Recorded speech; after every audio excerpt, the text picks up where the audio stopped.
In the name of God, most gracious, most merciful,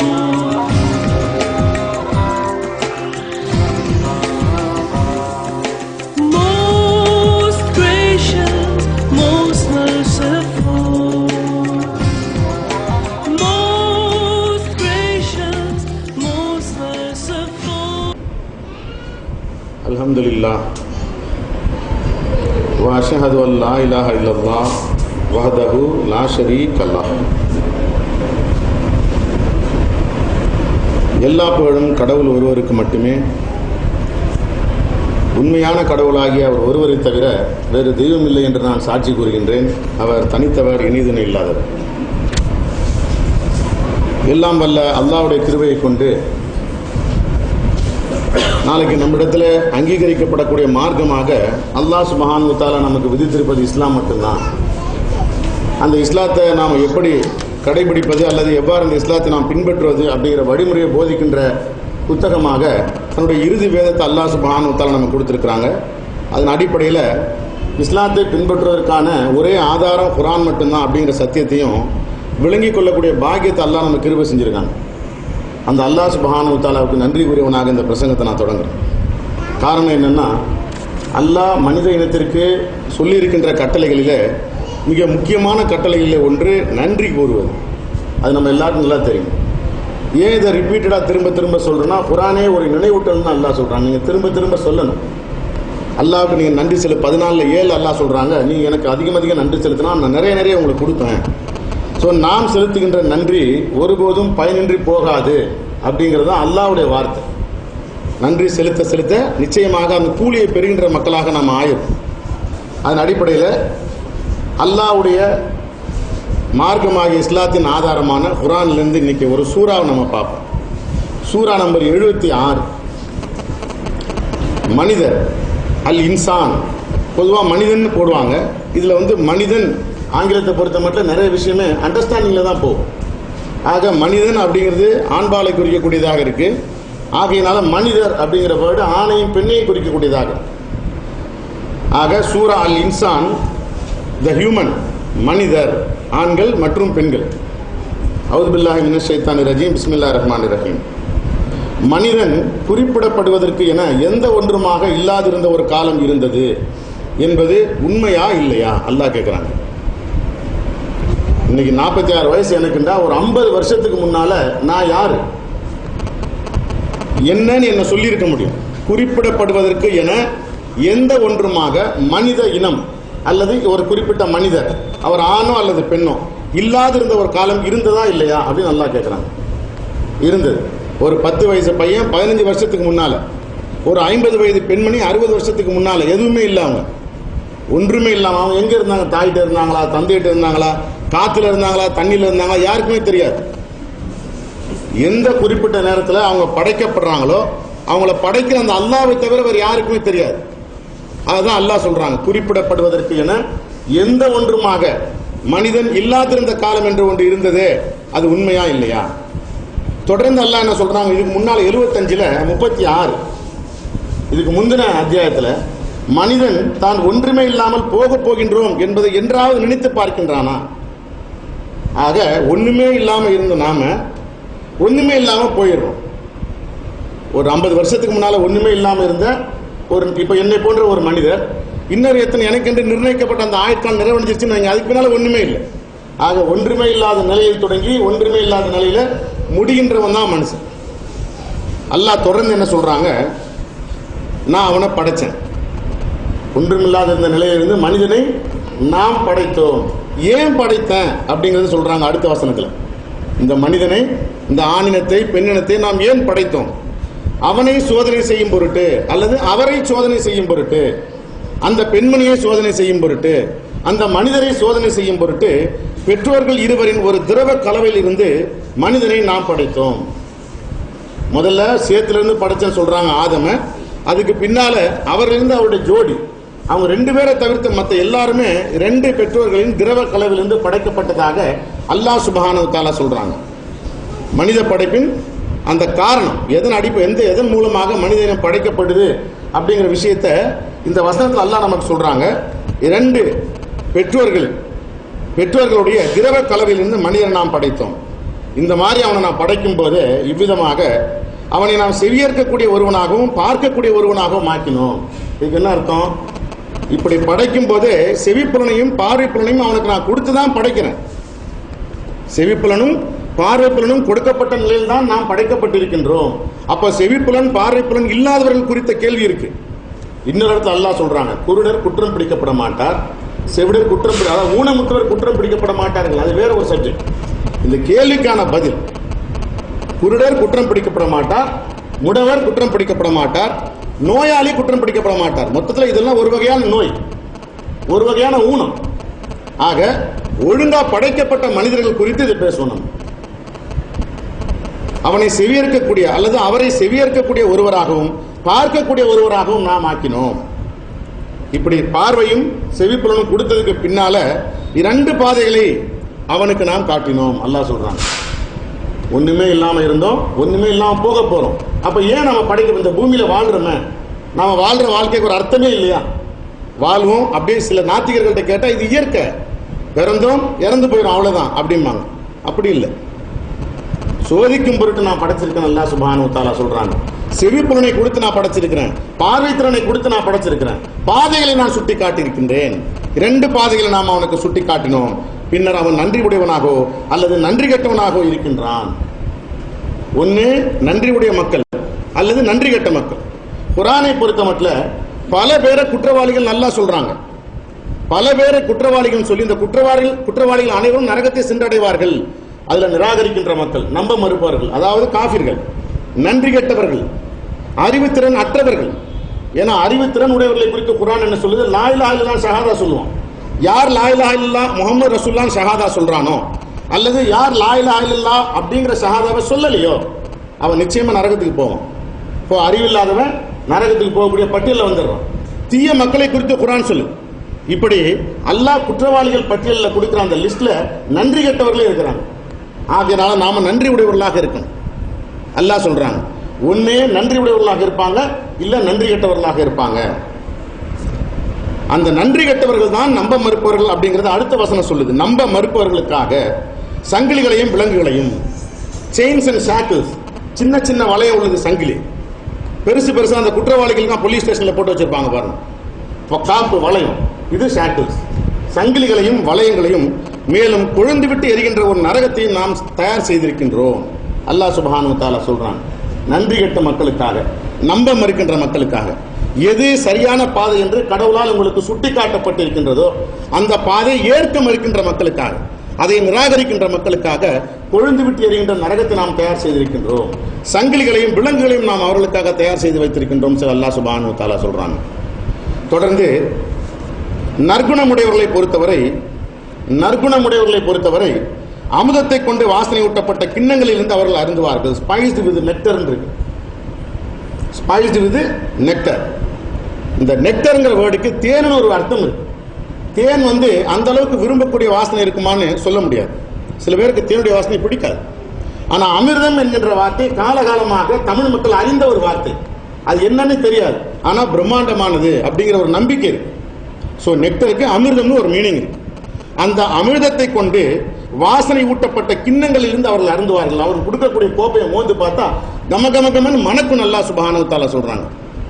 அப்படிப்பட்ட அருமையான கிளாஸ்ல இருந்து அவங்க குடிப்பாங்க நாளைக்கு. அல்லாஹ்வுடைய வாக்குறுதி. அமிர்தத்தை கொண்டு நறுமணம் ஊட்டப்பட்ட வாசனை ஊட்டப்பட்ட கிண்ணங்களில் இருந்து, குவளைகளில் இருந்து அவர்கள் அருந்துவார்கள்.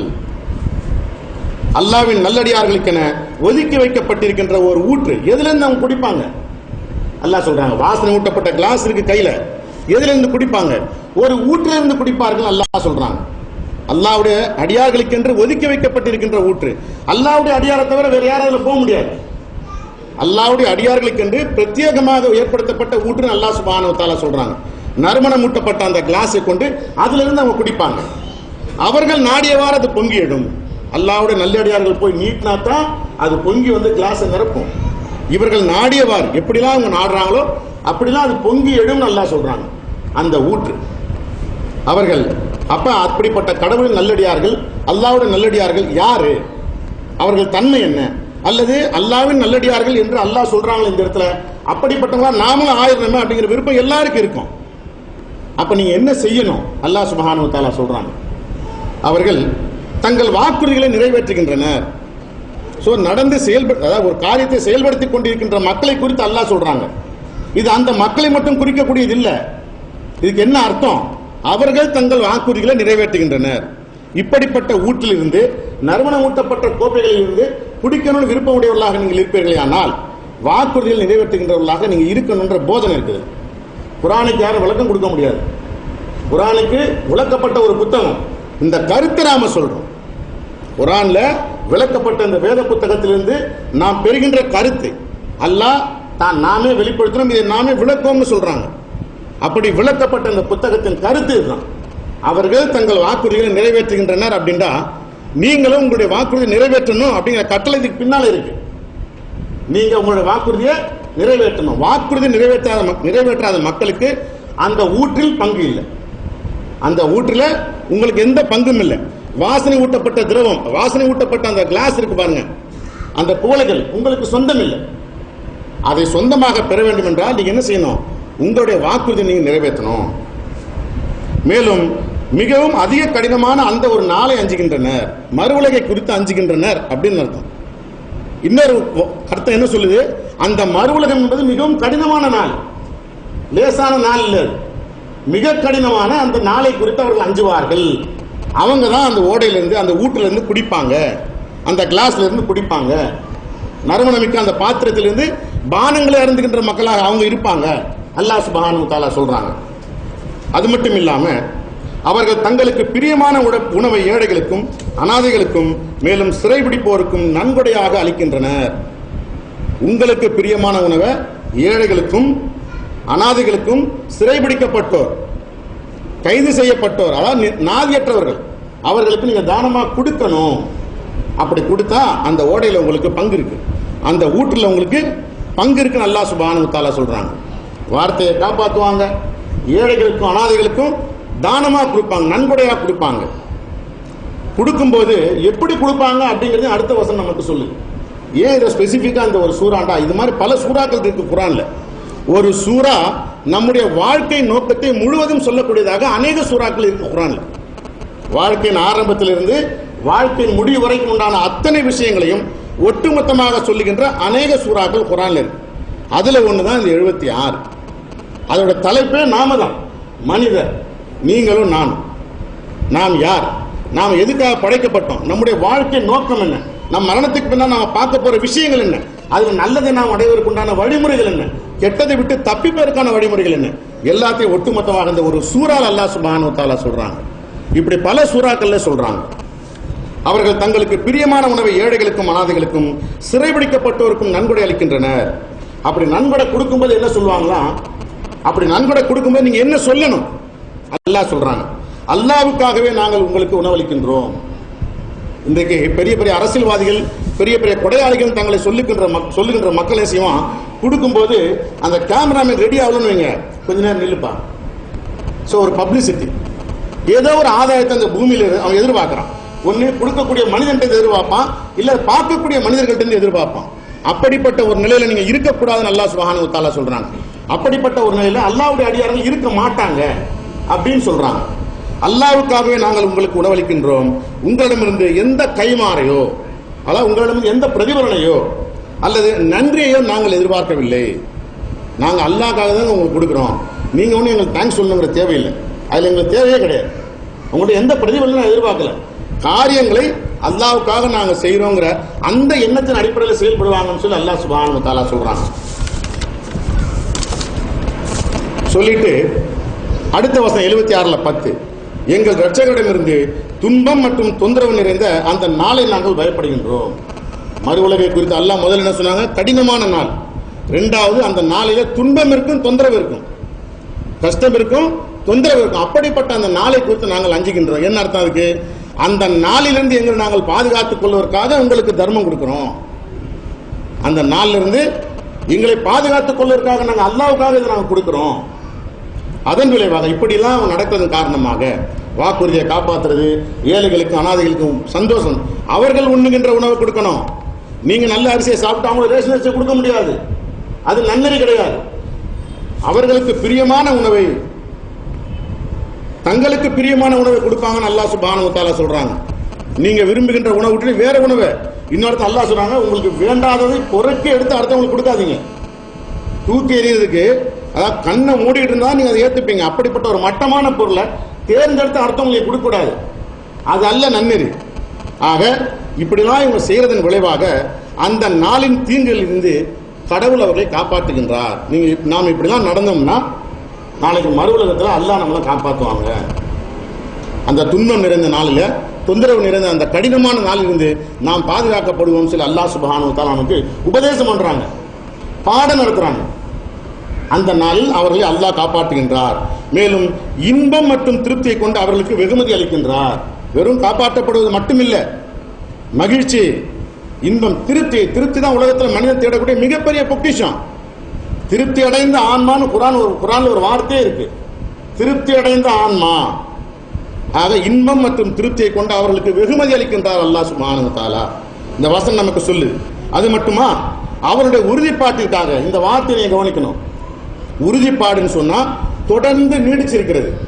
ஒரு 10 நாள் வாக்குறுதியை காப்பாத்துறது, அதுக்கு ஒரு வருஷம் வாக்குறுதியை காப்பாத்துறது இல்ல. ஒரு மாசம் தான் விரும்பின உணவு ஏழைகளுக்கு கொடுக்கிறது, அதோட ஒரு 11 மாசம் கொடுக்காம இருக்கிறது, அப்படிப்பட்டவங்க கிடையாது.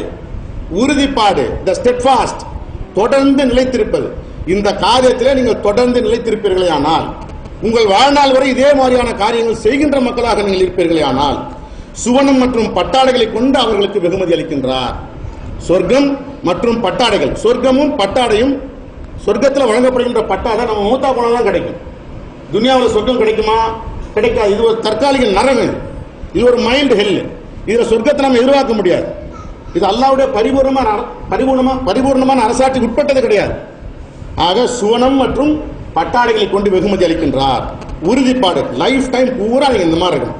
அதுதான் இதுக்கு அர்த்தம். உங்களுடைய வாழ்நாள் முழுக்க இது போன்ற காரியங்கள் செய்கின்றவர்களாக நீங்கள் இருக்க வேண்டும் என்பது அல்லாஹ்வுடைய கட்டளை. அப்படி இருந்து நாம் மரணிப்போமே ஆனால், நம்முடைய வாழ்வி நிறைவடையுமே ஆனால், சொர்க்கம் மற்றும் பட்டாடைகள். அதுக்கு அடுத்து அல்லாஹ் என்ன சொல்றாங்க, அந்த சொர்க்கத்தை பத்தி சொல்லிட்டாங்களா, நெக்ஸ்ட் சொர்க்கம். அங்கே அவர்கள் ஆடம்பரமான இருக்கைகள் மீது பொழுதை போக்குவார்கள். சொர்க்கத்தில் அவர்கள் தங்க நேரத்தை செலவழிப்பாங்க. ஆடம்பரமான இருக்கை, இன்றைக்கு இருக்கிற மாதிரி பெரிய அரண்மனையில் கூட அந்த மாதிரி இருக்கை இருக்காது. அல்லாஹ் சொல்றாங்க. எப்படி சொல்றாங்க, உங்க கற்பனையில நீங்க கற்பனை பண்ணி பார்க்க முடியாத ஹாப்பினஸ் உங்களுக்காக காத்துக்கிட்டு இருக்கு. உங்களால கற்பனையே பண்ண முடியாது, அப்படிப்பட்ட சந்தோஷம் உங்களுக்காக காத்துக்கிட்டு இருக்கு. நீங்க செய்ய வேண்டியது ஒன்னே ஒண்ணுதான், காட் அலோன், குர்ஆன் அலோன், அவ்வளவுதான். மார்க்கம் என்பது மிகவும் இலகுவானது. குர்ஆன் சொல்லுது, உங்களுக்கு மார்க்கமாக அல்லாஹ் விரும்புறது, நீங்க எப்படி வாழணும் அப்படின்னு அல்லாஹ் விரும்புறது சுலபத்தை அன்றி கஷ்டத்தை கிடையாது. ரொம்ப ஈஸியா லைஃப் நீங்க அல்லாஹ் சொல்ற மாதிரி நடத்தலாம். ரொம்ப ஈஸியா வாழ்ந்து மரணம் அடைஞ்சு மிகப்பெரிய பாக்கியங்களை பெறுங்க. இது அல்லாஹ்வுடைய நற்செய்தி குர்ஆன் மூலமா நமக்கு. ஆக அங்கே அவர்கள் ஆடம்பரமான இருக்கைகள் மீது பொழுதை போக்குவார்கள். அவர்கள் சூரியன் வெப்பத்தையோ அன்று எந்த குளிரையோ அனுபவிக்க மாட்டார்கள். குளிர் ஓவரா போயிட்டா சிரமம், சூரிய வெப்பம் தாங்க முடியாம போயிட்டா சிரமம். அப்படிலாம் இருக்காது. சூரியன் வெப்பத்தையோ அன்றி எந்த குளிரையோ அனுபவிக்க மாட்டார்கள். நிழல் அங்கே அவர்களை மூடிக்கொள்ளும். மேலும் பழங்கள் கை கட்டும் தூரத்திற்கு கொண்டு வரப்படும். மேலே ஏறி கத்தியை போட்டு அறுக்க வேண்டிய அவசியம் இல்ல நமக்கு. அல்லாஹ் நான் இன்ஷா அல்லாஹ் கையை நீட்டினா மாம்பழம். விரும்புகின்ற பறவைகளின் இறைச்சின்னு குர்ஆன் சொல்லி இன்னொரு இடத்துல, விரும்புகின்ற பறவைகளின் இறைச்சி என்ன விரும்புறாங்களோ நீட்டினா வந்துடும். கை கட்ட தூரத்தில் ஆப்பிள் இருக்கும், கை கட்ட தூரத்தில் என்ன பழம், உலகத்தில் எந்த மூலை ஏதோ பழம் காதால கேட்டு கண்ணால பார்க்காத எந்த பழமாக இருந்தாலும் அல்லாஹ் நாட்டா நீங்க கையை நீட்டினா கிடைக்கும். இது அல்லாஹ்வுடைய வாக்குறுதி. தன்னுடைய வாக்குறுதி அல்லாஹ் ஒருபோதும் முறிக்கிறது இல்லை. அல்லாஹ்வுடைய வாக்குறுதி நடந்தே தீரும் குர்ஆன் சொல்லு. அல்லாஹ்வுடைய வாக்குறுதி நிறைவேறிய தீரும், நிச்சயமா கிடைக்கும் இன்ஷா அல்லாஹ். அல்லாஹ்வுடைய கட்டளைகளுக்கு கீழ்ப்படிந்து நாம் நடப்போமே ஆனால் கை கட்டும் தூரத்தில் கனிகள் கொண்டு வரப்படும். அதுக்கு அடுத்து சொல்றாங்க அல்லாஹ் 15வது வசனத்துல, ஒளி ஊடுருவுகின்ற வெள்ளி பாத்திரங்கள் மற்றும் கிண்ணங்களில் அவர்கள் பானங்கள் பரிமாறப்படுகின்றனர். ஒளி ஊடுருவுகின்ற வெள்ளி கிண்ணங்கள், வெள்ளி பாத்திரங்கள் அல்லாஹ் சொல்றது ஸ்பெசிபிக்கா நம்ம கவனிக்கணும். அதுக்கு அடுத்து என்ன சொல்றாங்க, வெள்ளியில் செய்யப்பட்ட போதிலும் ஒளி ஊடுருவுகின்ற கோப்பைகள், இவை அனைத்திற்கும் மிகச் சரியாக தகுதி பெற்று விட்டனர். ஒரு கண்ணாடி பாத்திரம் கையில் இருக்கு, ஒளி ஊடுருவும். அதுதான் உண்மை. இந்த உலகத்தில் அப்படிதான் பார்க்க முடியும். நீங்க வெள்ளி பாத்திரத்தில் ஒளி ஊடுருவும் உங்களால் பார்க்க முடியுமா? வெள்ளி பாத்திரத்தில் இந்த ஒளி ரேஸ் வந்து பெனிட்ரேட் ஆகுமா? ஆகாது. ஆனா சொர்க்கத்தில் ஆகும்னு சொல்றாங்க அல்லாஹ். வெள்ளியினால் செய்யப்பட்டதாக இருந்தாலும் ஒளி ஊடுருவுகின்ற கோப்பைகள் அடுத்து ஒரு வசனத்தை அல்லாஹ் அதை ஸ்பெசிபிக்கா சொல்றாங்க, நமக்கு குறிப்பிட்டு சொல்றாங்க. வெள்ளியினால் செய்யப்பட்டு, அப்ப எந்த மாதிரி வெள்ளியில எவ்வளவு தின்னா அது இருக்கும், அல்லது என்ன மாதிரி நமக்கு தெரியாது. நம்ம கற்பனைக்கு என்ன, வெள்ளியில ஊடுருவணும் தின்னா இருக்கும், ரொம்ப மெல்லிசா கண்ணாடி மாதிரி இருந்தா ஒளி ஊடுருவும். அல்லாஹ் சொல்றாங்க வெள்ளியினால் செய்யப்பட்ட போதிலும் ஒளி ஊடுருவுகின்ற கோப்பைகள், அதற்கு அவர்கள் மிகச்சரியாக தகுதி பெற்று விட்டார்கள், மிகச்சரியாக அதற்கு அவர்கள் தகுதி பெற்று விட்டார்கள் சொல்லி அல்லாஹ் சுப்ஹானஹு வ தஆலா சொல்றாங்க. அடுத்து மதுரமான சுவையூட்டப்பட்ட பானங்களை அவர்கள் மகிழ்ந்து அனுபவிக்கின்றனர். வாயில வச்சவன் நாத்தடிக்கிற பானம் இல்லை, மதுரம், டெலிஷியஸ், ரம்மியமான, அப்படி மோரும் போதே ரொம்ப சந்தோஷமா இருக்கும், மகிழ்ச்சியா இருக்கும். அல்லாஹ்வுடைய வார்த்தை, மதுரமான சுவையூட்டப்பட்ட பானங்களை அவர்கள் மகிழ்ந்து அனுபவிக்கின்றனர். அல்லாஹ்வுடைய கட்டளைகளுக்கு கட்டுப்பட்டு நடக்கின்ற மக்களுக்கு இவை அனைத்தும் காத்து கொண்டிருக்கின்றது அல்லாஹ் சொன்னாங்க. எல்லாம் உங்களுக்காக தான், அல்லாஹ்வுக்கு எந்த தேவையும் இல்லை, உங்களுக்காக தான் எல்லாத்தையும் நான் வச்சிருக்கேன். அங்கே சல்சபீல் என்று அறியப்பட்ட ஒரு ஊற்றில் இருந்து அந்த மதுரமான பானத்தை எதிலிருந்து அவங்க குடிப்பாங்க? அல்லாஹ் சொல்றாங்க ஒரு ஊற்றில் இருந்து குடிப்பார்கள், ஒரு ஊற்றில் இருந்து மதுரமான பானத்தை குடிப்பாங்க. அந்த ஊற்றுக்கு பேரு சல்சபீல் அல்லாஹ் சொல்றாங்க. அந்த ஊற்றுக்கு என்ன பேரு? சல்சபீல் என்று அறியப்பட்ட ஒரு ஊற்றிலிருந்து மதுரமான பானத்தை அவர்கள் அருந்துவார்கள், சந்தோஷமா அனுபவிப்பாங்க அல்லாஹ் சொல்றாங்க. மகிழ்ச்சியா குடிக்க குடிக்க நல்லா இருக்கும், குடிக்க குடிக்க நல்லா இருக்கும் அல்லாஹ் சுப்ஹானஹு வ தஆலா சொல்றாங்க. அடுத்து 19வது வசனம், என்றென்றும் வாழ்கின்ற பணியாளர்கள் அவர்களுக்கு பரிமாறுவார்கள். அவர்களுக்கு பணிவிடை செய்கின்ற அந்த பணியாட்களுக்கு மரணம் என்பதே கிடையாது. மவுத்தில்லாத பணியாட்கள் இவர்களுக்காக பணிவிடை செய்வார்கள். காரணம் என்னன்னா அங்க நமக்கே மவுத்து கிடையாது. அதை வாங்கி அருந்துகின்ற மக்கள் இருக்காங்க இல்லையா, நன்னறியாளர்கள், நம்பிக்கையாளர்கள், அவர்களுக்கு மரணம் கிடையாது. மரணம் இல்லாதவர்கள் பணியாட்களாக இருப்பார்கள் சொல்லி அல்லாஹ் சுப்ஹானஹு வ தஆலா சொல்றாங்க. பரிமாறுவார்கள். அவர்கள் நீங்கள் பார்க்கும்போது, அந்த பணியாட்கள் நீங்க பார்க்கும்போது சிதறடிக்கப்பட்ட முத்துக்களை போல அவர்கள் தோன்றுவார்கள். சாதாரண முத்து கையில வச்சு பாருங்க, ஒன்னு அவ்வளவு எஃபிஷியன்டா இருக்காது. அப்படி சிதறடிச்சு பாருங்க, தப்புன்னு கீழே போட்டு மின்னும், அப்படியே நிக்கிற முத்து மாதிரி இருக்க மாட்டாங்க.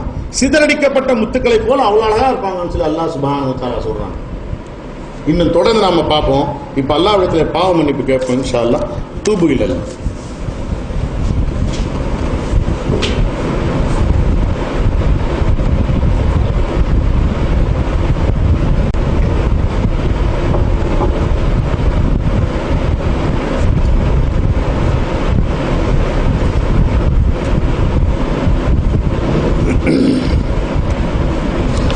அல்ஹம்துலில்லாஹ் வஅஷ்ஹது அல்லா இலாஹா இல்லல்லாஹ் வஹ்தஹு லா ஷரீக லஹ்.